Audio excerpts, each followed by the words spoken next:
everybody, welcome to the Writer Check with your host, Kay Nicole. So, yeah, it took me like 20 minutes just to even figure out the setup because if you see, the video quality looks better. You're probably wondering why. It's because I'm not recording on my computer today, I'm recording on my phone, and you're probably wondering even now, well, how are you recording on your phone but you're using your microphone? Well, I got an adapter. I could have got a microphone that attached to my phone, but that was another $30 that I wasn't willing to spend considering that this one works perfectly fine. So I just got an adapter and it seems to be working, so you can let me know if this sounds okay and if you like it. If not, then cool, but yeah, I'm trying something new. I'm just trying to figure out what works for me. So far, this is a decent setup. We'll see how it goes. You should see how my phone is propped up, by the way, because it looks ridiculous. I don't know. I had to pretty much become MacGyver today. So, yeah. So if you could see the frustration on my face, well, that's why. And there's a lot of other stuff, homework-wise, but, it is what it is. Not here for that. Also, you guys are probably wondering why I'm not wearing headphones today. I figured, I'm going to see if this works okay without headphones. If it does, cool. If not, I might put it back on. But really, I feel like half the time they're for show. I'll be honest. I think they're for show half the time. But I will use the microphone because it does make everything sound great. So, yeah. If you don't see the headphones on for a little bit, that's probably why. So, before we get into the episode, just going to go through the usual. So, if you don't care, you can gladly skip ahead. But if you do care, then feel free to listen on. So, number one, you guys can support this podcast and me as a creator by donating using the listener support link down below. Or if you just want to do a one-time payment, you can send me some money through my Cash App. I don't actually remember what my Cash App is, but it will be down in the description box. So feel free to hit me up with some money. It would be nice to get a little bit of flow of cash, be kind of nice. Number two, this podcast is available on Google Podcasts, Apple Podcasts, Spotify, YouTube, and Stitcher. Not that anyone uses Stitcher, but whatever.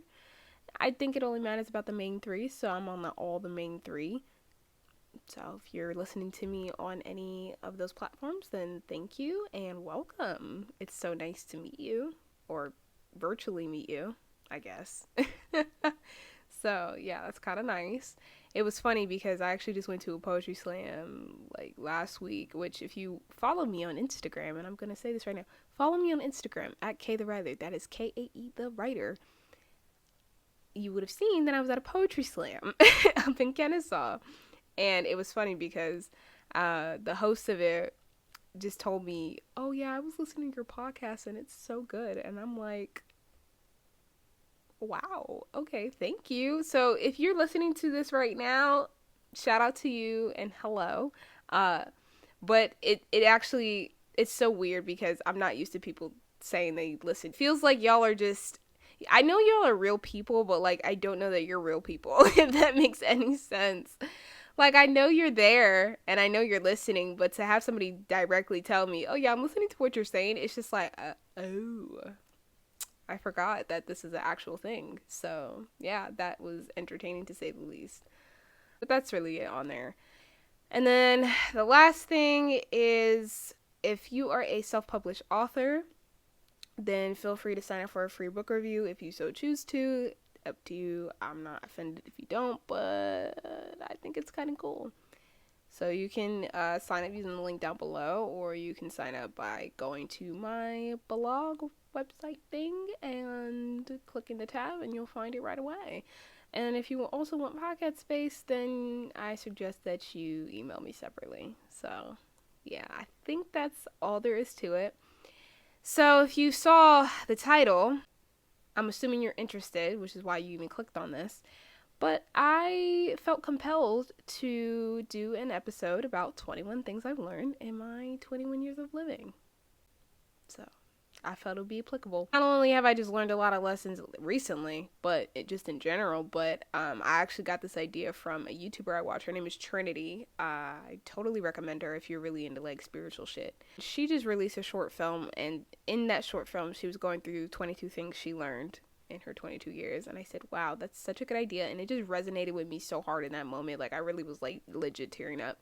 It just resonated with me. So then I just felt called to just do this episode. So super excited. I originally had something else planned, but I'm probably going to save it for the week after. Not next week, because I have another episode planned next week, which if you haven't already, go vote on what you want to learn about for next week, because I'm doing a writing related episode. So I'll even make a poll on here for Spotify if you choose to vote. But I'm trying to decide if I want to do an episode about plot, dialogue, my writing process, and I think the last option was characters, but don't quote me. I don't remember what the other one was, but it was something up there. So if there's something in particular that you want to know about, then feel free to let me know. But other than that, yeah, so it'll probably be the week after this episode drops, and then the next episode drops, then the episode I had originally planned for this week is gonna drop. So yeah, stay tuned for that, and please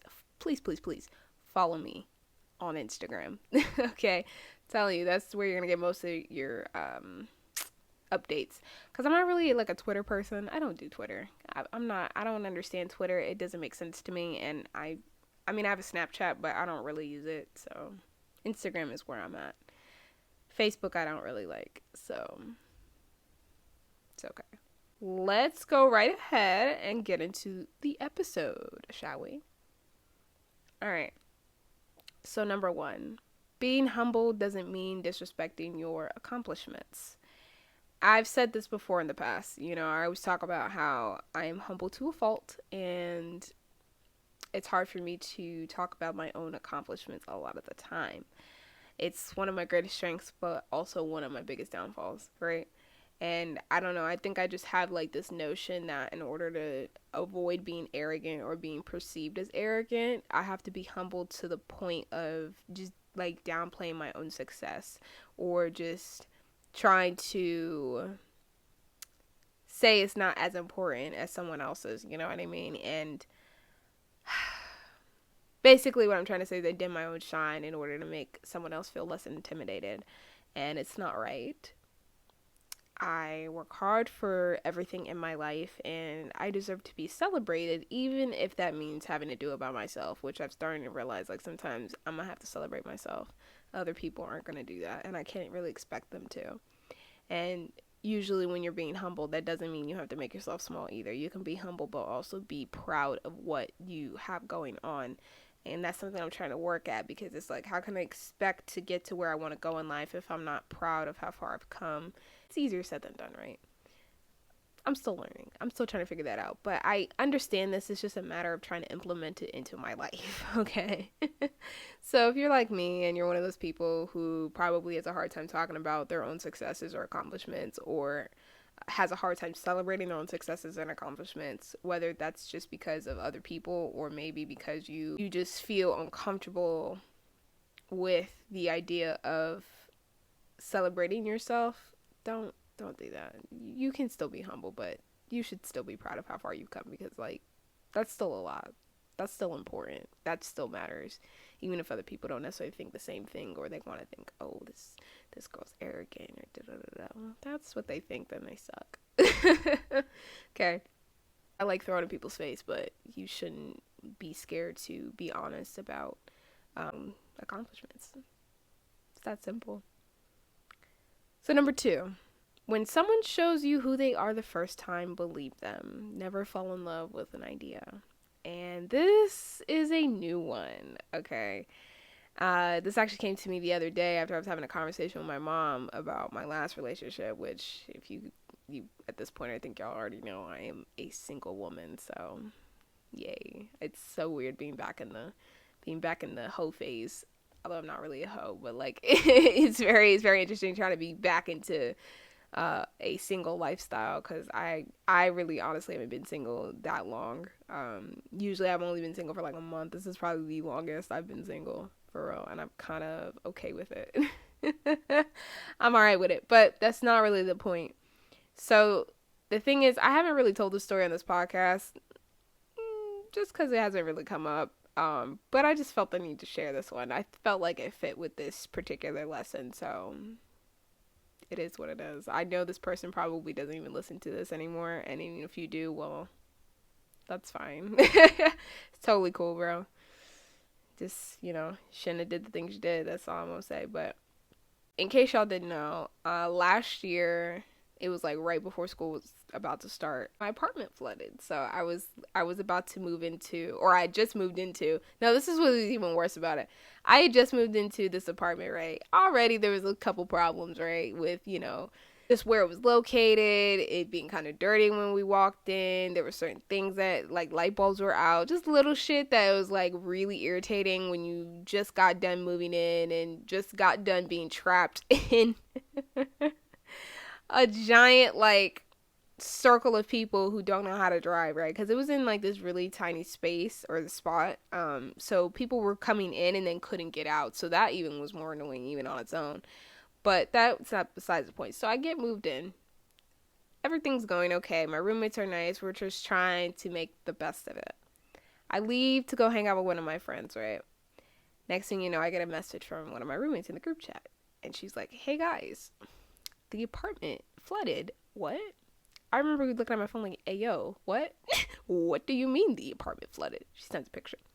Now, the water wasn't super high, okay? It's not like it literally was like to her knees or anything, but it was enough to where I felt the need to, one, go get my stuff, and two, it pretty much messed up the carpets and everything. Like, yeah, there was no way anybody could stay in there at all, like, or even move back in, because I couldn't move back into that because I'm allergic to, like, mold and stuff like that, and I don't know how well they would have cleaned it, so I wasn't even going to put myself through that pain, but that's not the point here. So my apartment floods. I'm freaking out because now I'm like, where am I going to go? Because I just got done staying with my friend for 3 days before I moved into my apartment, because she actually lived in the same complex, but I wasn't able to move into my apartment early enough, so I had to stay with her for 3 days so I could go, to work, right? Because where I was working, they had like you were required to be there because they had like a move-in day, or days really, to help students move in. So you had to be there. There was really no option, even if it didn't matter. So I had no choice but to be there. So I stayed with my friend for 3 days. I literally just left, and I'm thinking, okay, we're gonna be great. So I didn't want to impede by staying with her again, because I was like, nah, I don't want to stay with you for 3 days. That was enough. So nah, I'm not gonna do that. I didn't have any family around that I could have stayed with, because I think the only family I had, like, in driving distance, we weren't speaking to at that time. So plus I didn't really feel that comfortable going to them anyway. So I was like, no, right? That option's out. Then my mom is an hour away, and I had classes starting that day and work, so I couldn't leave. I was like, okay, well, I can't drive an hour back home with all my stuff in my car and then try to drive back and commute. No, I wasn't going to do all that. That was too much. And I had just really started learning to drive on the highway, so I wasn't even that comfortable driving on the highway. So I was like, that option's out. That's like a last resort. So now we're down to two options. Either I stay with my boyfriend or I stay in a hotel. Of course, I choose the boyfriend, because why not? You're 5 minutes down the road. I don't know how long I'm going to stay with you, but I would think that you would be kind of okay with it, right? And I know that if it was you in that situation, I'd have been like, hey, yo, you can stay with me as long as you want. We'll figure it out. Do you need help moving your stuff out? All right? That's how I operate. And I figured, oh, that's how you're going to operate. No, that's not how he operates at all. So I call him, and I'm like, hey, my apartment flooded and stuff like that, and I don't have anywhere to stay. Do you mind if I stay with you?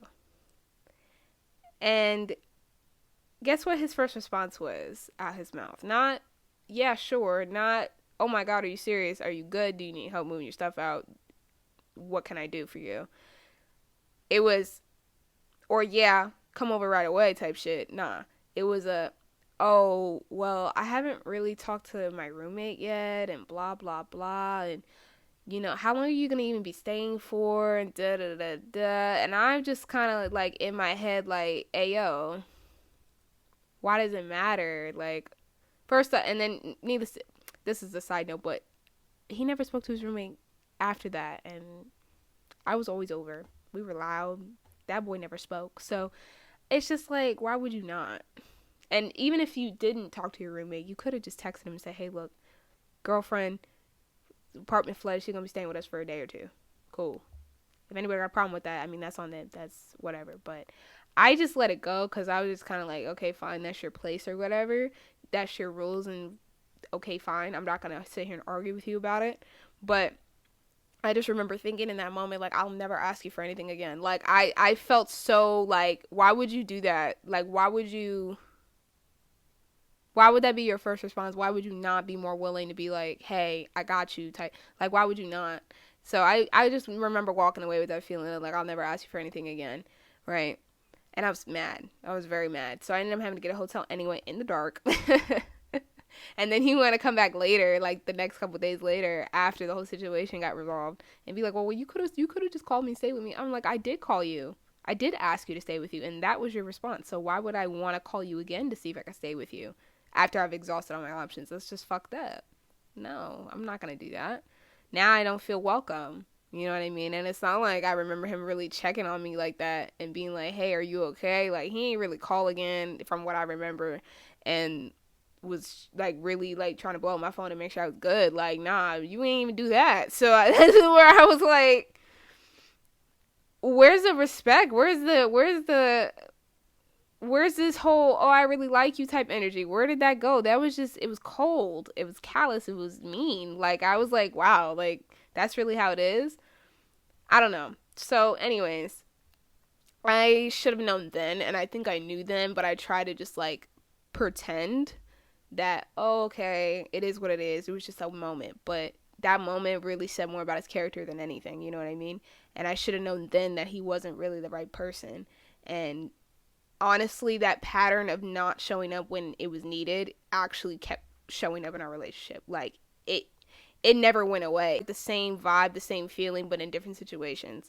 Like, I know he was, before he broke up with me, he wasn't even going to hang out with me on my birthday. I know my birthday's on Mother's Day.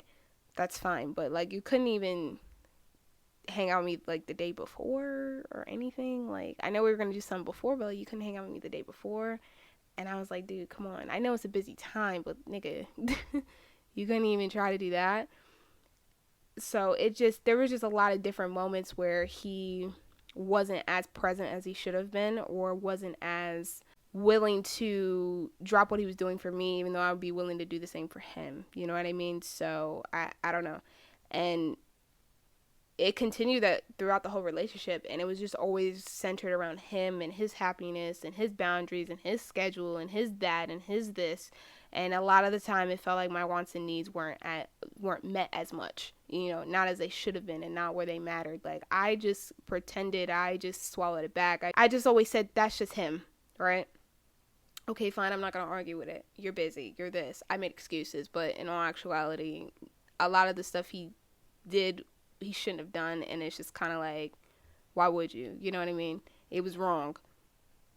And I shouldn't have made excuses for that. You know what I mean? I knew deep down then. There were little things I always just picked up on. I knew they were wrong. I knew they were off. But I just said, oh, that's just him. And I fell in love with an idea instead of paying attention to the little things. And I fell in love with this need to be loved, to have somebody who actually cared. You know, after that string of messed up relationships, I just wanted somebody who actually cared. So I just kind of accepted it and, you know, took what little things he did that I guess were quote unquote gentlemanly, and I just over exaggerated and just fell in love with this perception that I made up. Even though deep down there were things he was doing that wasn't right, and I knew deep down that I deserved better than what he was doing. Even if it wasn't as bad as the others, it still wasn't right. You know what I mean? So basically what I'm trying to say is that when someone shows you their true character, you believe them the first time, okay? 9 times out of 10, it's not going to change, and it's going to keep showing up in different ways. And that doesn't necessarily make them a bad person, but don't let your need to see the good in somebody blind you from the truth. And I think this is something that I need to learn out of everybody, and I think some other people probably need to learn too. So if you're like me, then I hope that little nugget of wisdom actually helps you out. All right, so number 3, still waters run deep. You can thank my mom for this little nugget of wisdom. She actually told me this the other day, and basically what this means is that you need to be careful of people that not necessarily are like quiet, but like just abnormally, and people who are difficult to read. Because I've had two people like that in my life where they were just difficult to read, and you never could really get a gauge on who they were. Like, they were showing you something different, but like deep down it's like, I think you're a different type of person, and I can't like get a read on you or get a gauge. Still waters run just as deep as ones that flow. So be mindful of those people, because they can be dangerous, trust me, because like they know how to hide, they know how to manipulate, they know how to convince you that they're a certain type of person when in reality that's not even who they are. So be mindful of those type of people. Number 4, live in the present. Accept the moments that come to you and leave them in the past. Another nugget of wisdom from my mother. So I struggle with living in the present, and maybe that's just the writer in me, maybe that's the overthinker. I don't know. But I just have a hard time letting go and living in the unknown. Being present is something I haven't really mastered yet, and a lot of the time I wonder if I ever will, but I hope that one day I do. But I still want to put this on the list because I feel like this is a huge step to mastering the art of accepting things as they are and not letting them hold you back. And it's a way to keep you from holding grudges and perpetuating your own trauma onto the next person. And it helps with healing too, or some form of healing, I guess. And it's also a huge step to leaving behind expectations, because the more expectations you have, the more disappointed you become, because people are never going to be who you expect them to be. People just can't live up to these imaginary like standards that you hold them to in your head. And people are going to be people, and the sooner you learn that, the better. You know what I mean? People are just going to do what they want to do, even if you don't like it. Even if you're like, why would you? People are people. And it doesn't mean to be bitter, and it doesn't mean to stop loving, and it doesn't mean avoiding disappointment by not living your life.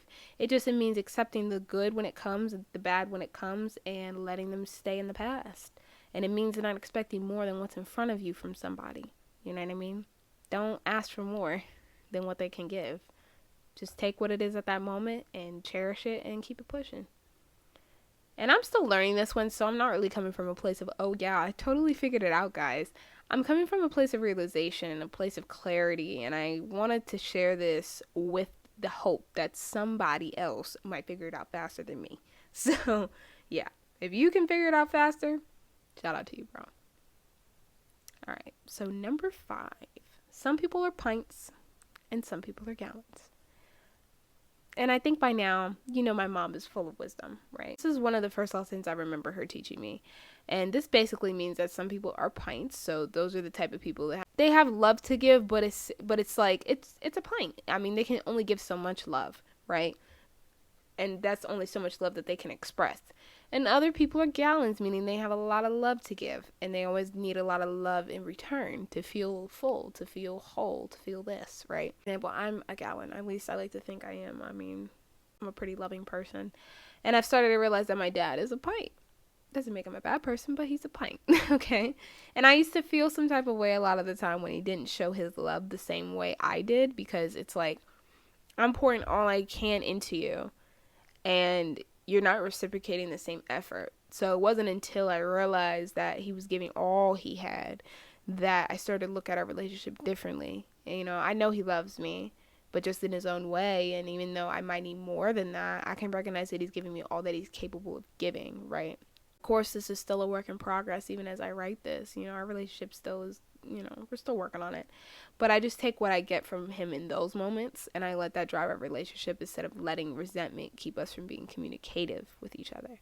And it doesn't mean I don't wish that things were different. It's not that I don't wish that my dad was a little more like open about how he feels, but I'm just kind of more at peace with who he is, and I'm just kind of learning to deal with that and move accordingly. So, yeah. But that doesn't mean that you should still accept mistreatment or that you should continue a relationship that doesn't serve you. But if someone is trying to love you and they're doing it in as much of a positive way as they can, then just try to have a little extra patience. You know what I mean? Things like that take time. Number 6, don't accept less than what you deserve. Again, I'm still learning this lesson, and I've been reminded of it over the last couple of weeks because people are trying my patience. Like, they're trying my patience. I have very little to begin with, okay? Very little. So to keep trying what little patience I have left is, not going to work out for you. But Ooh, there was a gnat, by the way. What? It literally flew to my face. Like, I know I'm pretty, but Jesus Christ. Like, there's no need for all that. That's just disrespectful. Mad disrespectful. Anyways, not the point. So, I've accepted less than what I deserve from romantic relationships and friendships. So, this isn't excluded. And I feel like this is just a common theme in my life because I'm always trying to give people the benefit of the doubt. So, like I said earlier, I'm always trying to see the good in people to a fault. Okay? I put people on pedestals too much. And I always try to help them if I can because that's just who I am. And each time those people are giving me less and less in return. And it's not that I do things with the intent to get something back. It's just like I would just hope that you would give me the same energy. Like if I'm giving you like 100% energy, I would expect 100% energy back. You know what I mean? Like not I'll give you 100%, you give me like 30. It just didn't work out like that. Because the things you do to me, I wouldn't do to you. So it's like why do that? And I'm not saying I'm perfect because trust me, I've done it too, but I'm trying my best, okay? We're all trying our best in this world, but I try to be as conscious as I can about it because I understand that sometimes I do the same thing to other people that I love, and it's not right.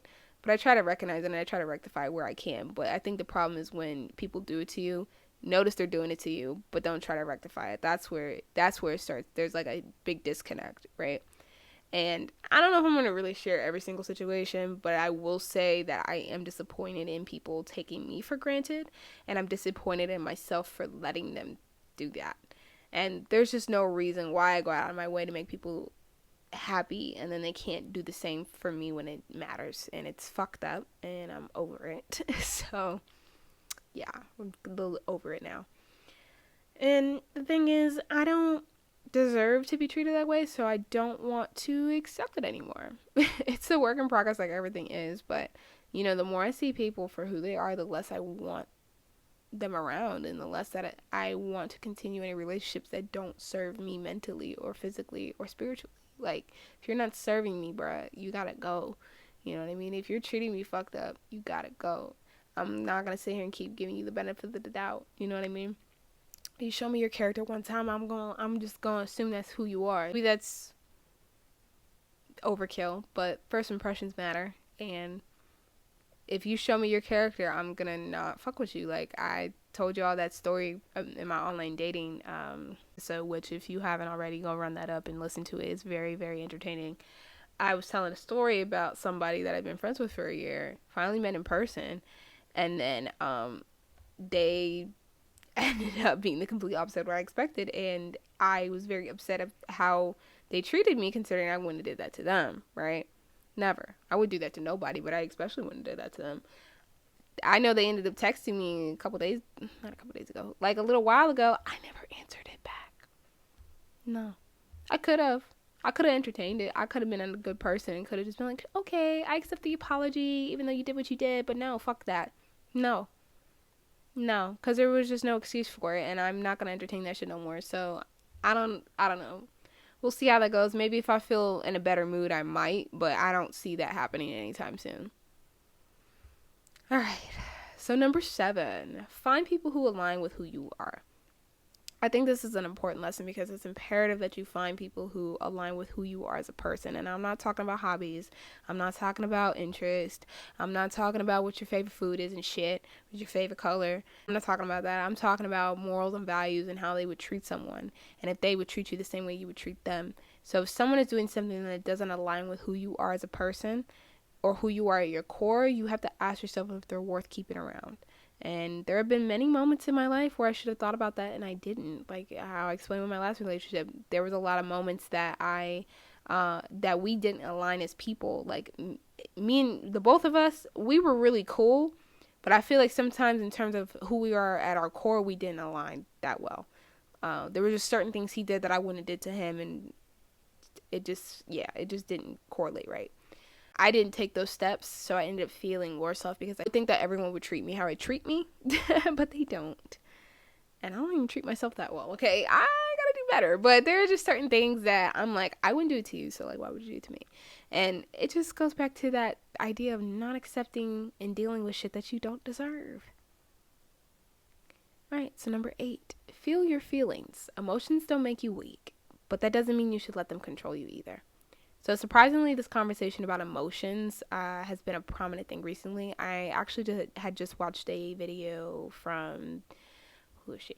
Oh, this YouTuber called Lynette Adkins. If you know her, let me know. I love her videos. If not, I will link her video down below along with Trinity's video. Or, you know what, even better, I'll just link their whole channel down below and you can watch their whole everything because it's really good.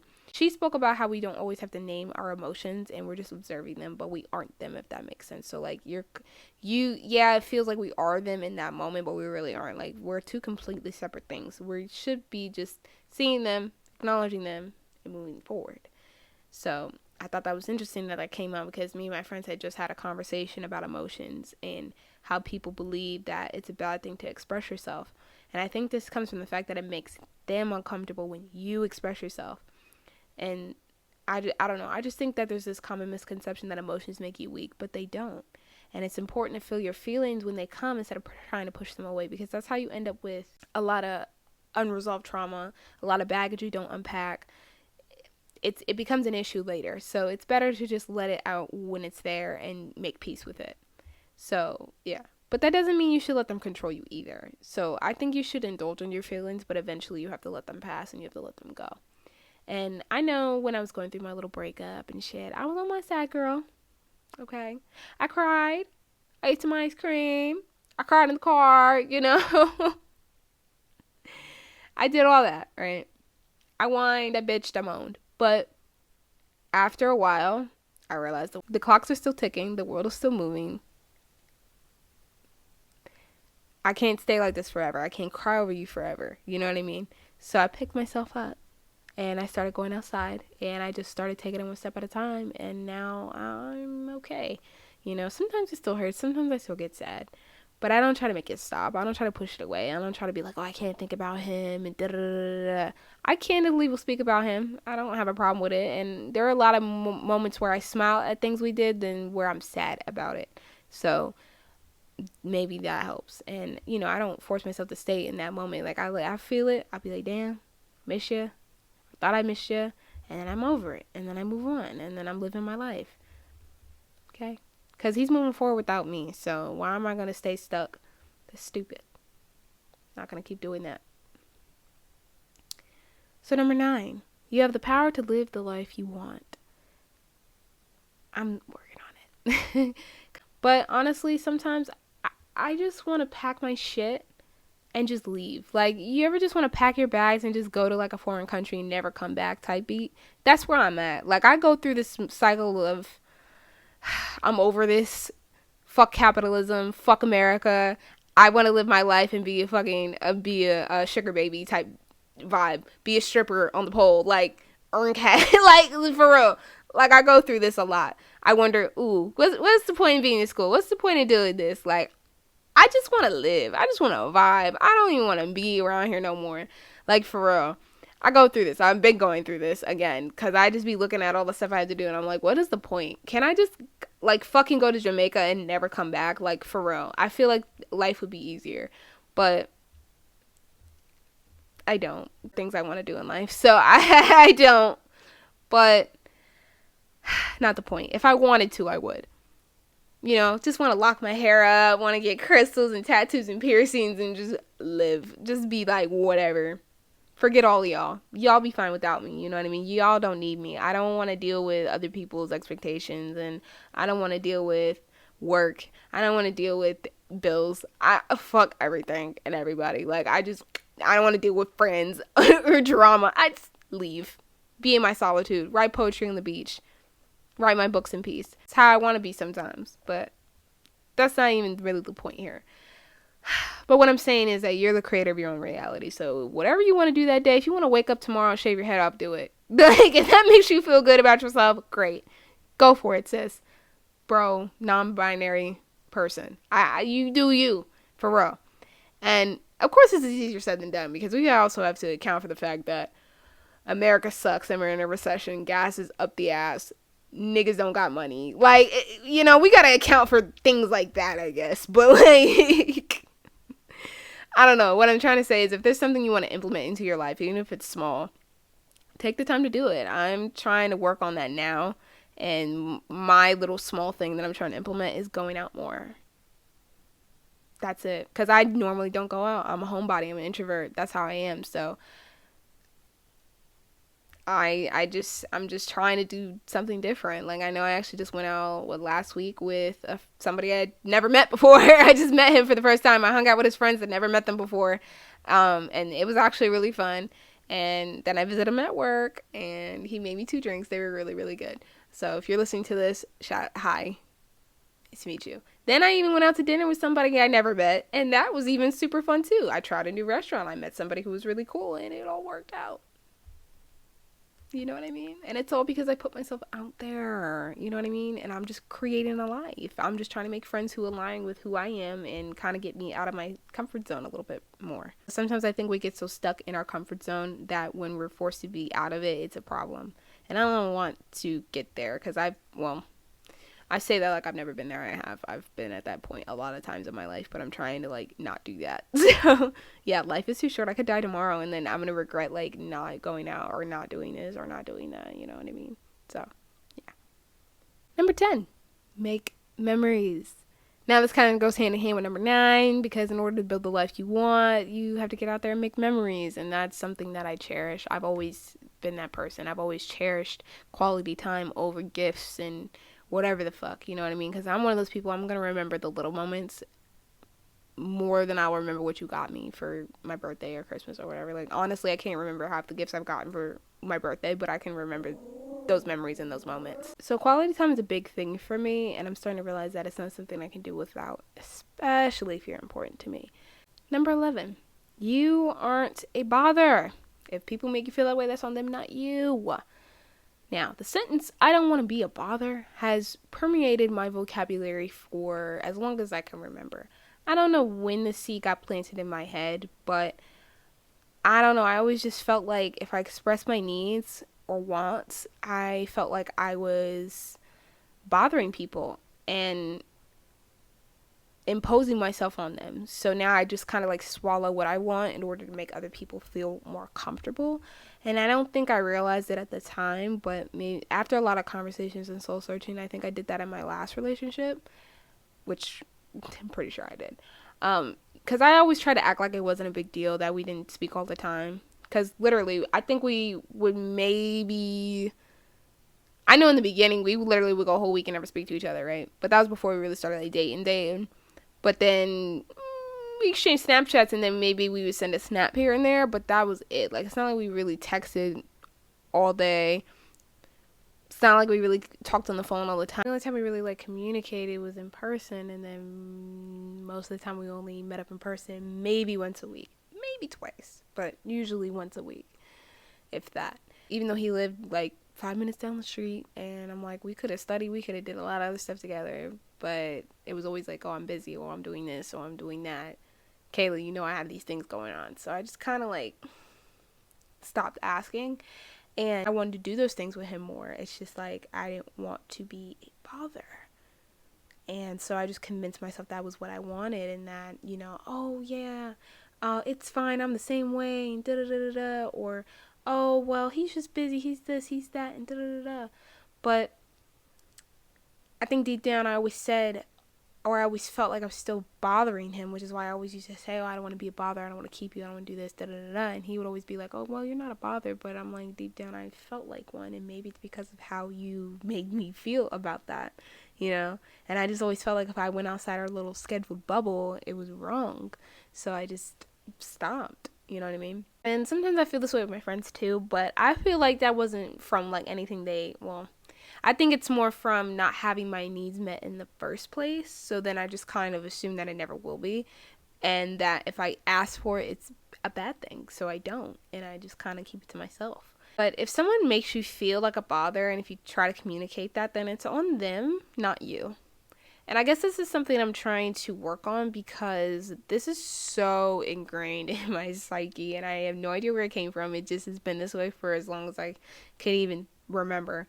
And I think that writing this down is a good thing, to start kind of reframing that mindset, because my needs do matter and I do matter, and I'm not a bother to the people around me. And if I am a bother to the people around me, then maybe they're not the right people. So, yeah. Number 12, don't let your fear keep you from experiencing what life has to offer. Most of the time, it's your anxiety holding you back. I can't tell you how many times I've let my anxiety and fear hold me back from experiencing the world.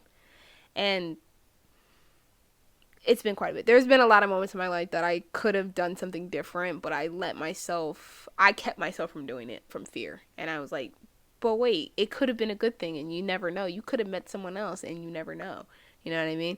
So even though it's scary, it might work out sometimes and sometimes it won't. But that's okay. You just keep trying anyways. Now, of course, be safe about this. Don't be stupid. Be safe.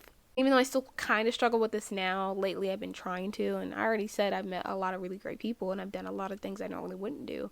So it's been working out. Now, some haven't, and that's fine. Nothing wrong with that. Sometimes things just don't work out. But from the few that have, it shows that there's some level of success from just trying to do better. So, yeah, I'm just going to keep that up. So, number 13, change is the only constant.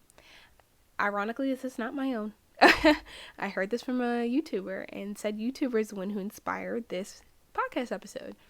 I will link her podcast episode link somewhere in there. But anyways, she talked about this in one of her episodes and it made the list because one of my biggest fears is change.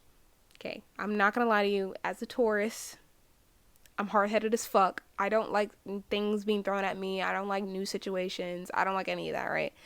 Change makes me anxious. Change frightens me, okay? Change is dreadful to me because I don't know what to expect next. And I'm one of those people who likes to kind of be prepared. So it's terrifying. But knowing that change is the only constant thing in your life makes me want to embrace it more.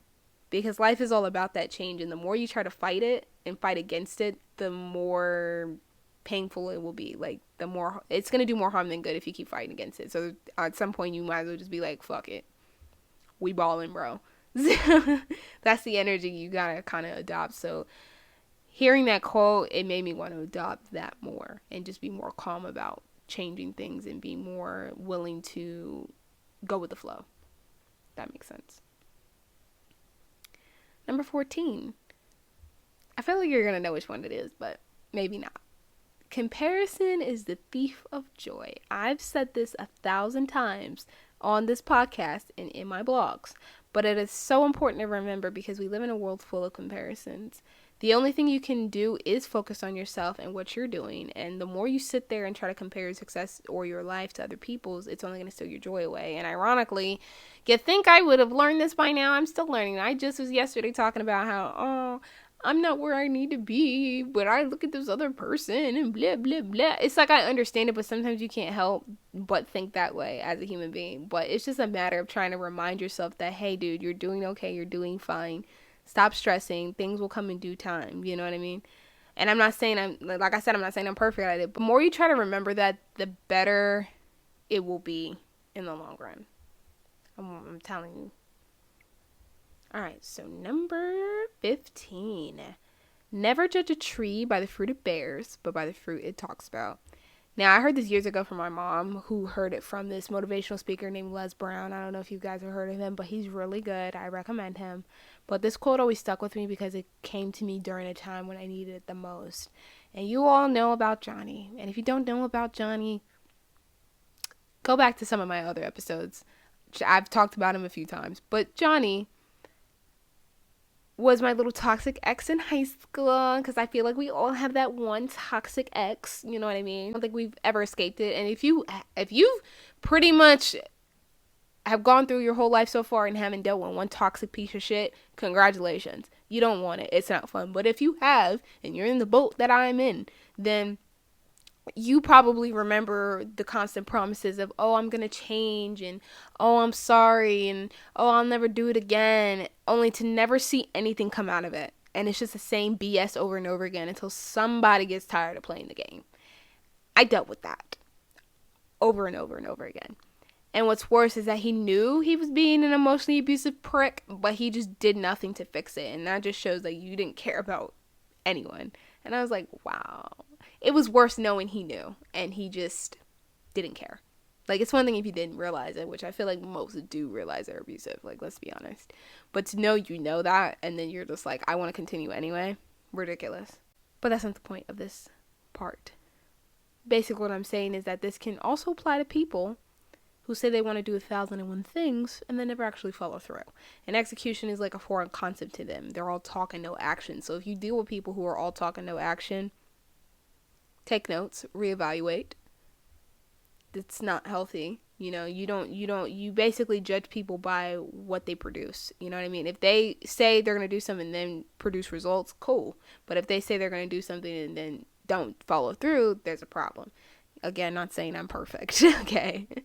Not saying I'm perfect at all, because I've done this several times. I did this recently. But there was a reason why. But I did this recently. So this is what I'm saying. Like, it happens to the best of us. No one's perfect. Humans are flawed, right? But if you can at least make a conscious effort to not be that person, then that's all that really matters. You're going to have your fuck-ups, but, hey, just don't be like that 90% of the time. Kind of like how BoJack Horseman is. There is no definitive good or bad person. You know what I mean? It's just people doing more good things than bad things. Or vice versa. Okay? But there's no definitive definition of like what a good person and what a bad person is, because we all have something in us. Like, even if you're a good person, you still have something bad about you. And even if you're a bad person, you still have something good about you. So there's no definitive measure of that. It's just a matter of how much of one thing do you do the most. That determines who you are as that person. You know what I mean? Again, I'm not here to talk about BoJack Horseman, although that is a amazing show. I fully recommend if you want an existential crisis. Please watch it. It is beautiful. I recommend it to anybody. It is in my top 5. And it's very rare for a show to make it in my top 5 nowadays. So if it makes it up there, top tier. So, yeah. Number 16. Love is a trick word, but that doesn't mean you should stop loving anyways. I think this was one of the earlier lessons that I remember my mom teaching me, because love is like the purest emotion that humans can express to each other, right? But that doesn't mean it doesn't come with its own set of stipulations, because love is painful. Love can hurt.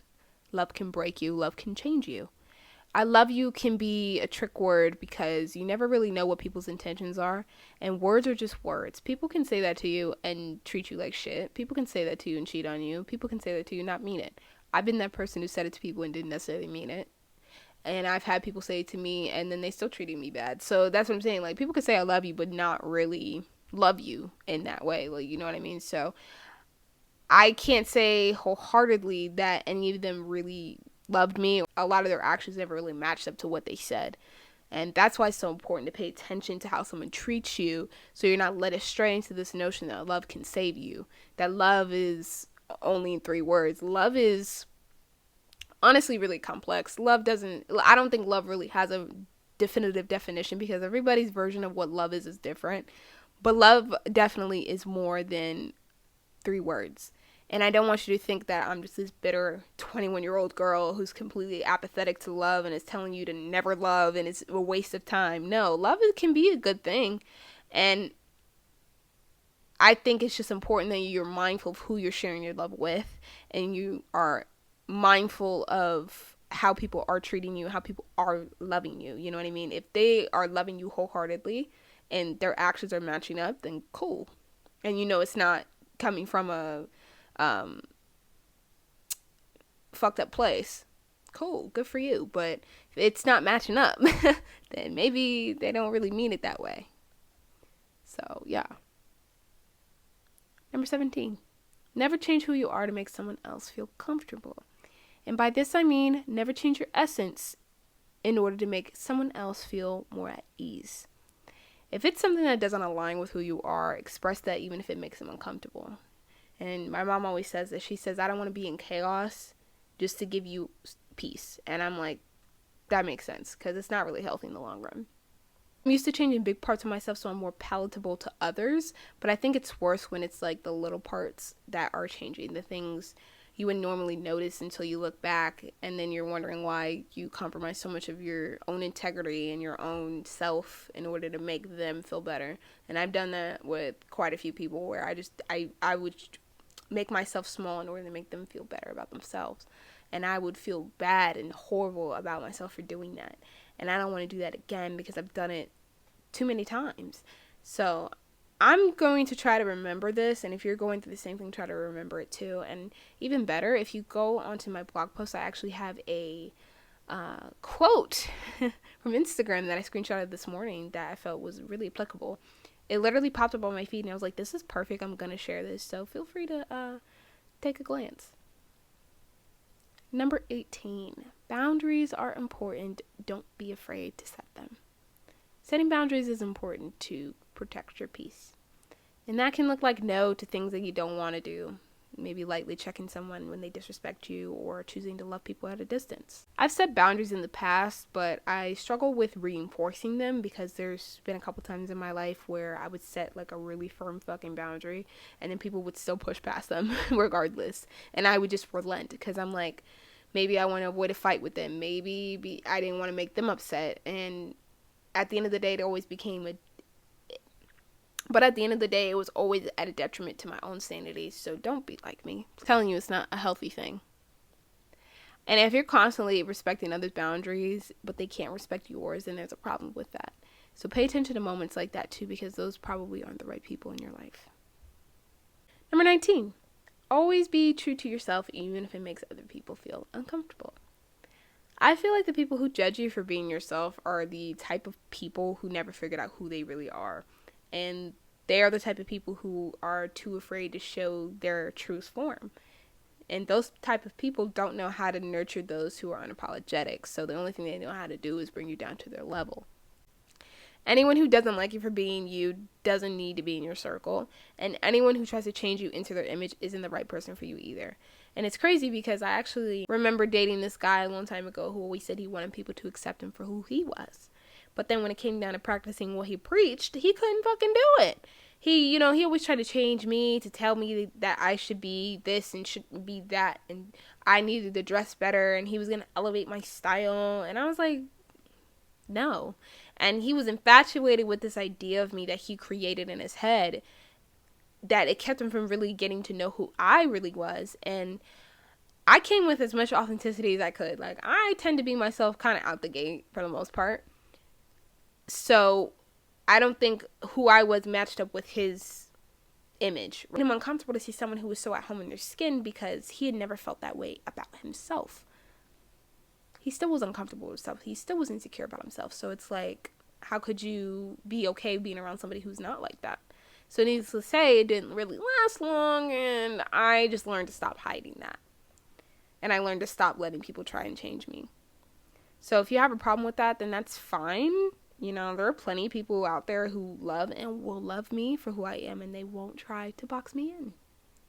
And the same goes for you too. All right, number 20. Healing isn't linear.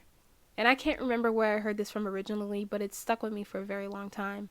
You know, I know we always have this idea that you go through something, you might be fucked up for a little bit, and then boom, you're magically healed until the next thing, and then the cycle just repeats. But healing isn't linear. It's not how it works. It may be straight one day, and then it may be a circle the next, okay? You're going to have days where whatever tragedy you went through doesn't bother you, and other days it's going to hurt and it's going to ache. But don't think that bad days mean that you haven't healed, because you have. It's not something that's going to go away, but it's something that you learn to manage, to live with, to make a companion out of. You guys come to an understanding, and I think that when you've made enough peace with whatever happened to where the bad days seem far and few in between, that's where true healing lies. And I think that's probably the closest that we'll all ever get to that. And the last one, number 21. Some people are here for a reason, a season, or a lifetime.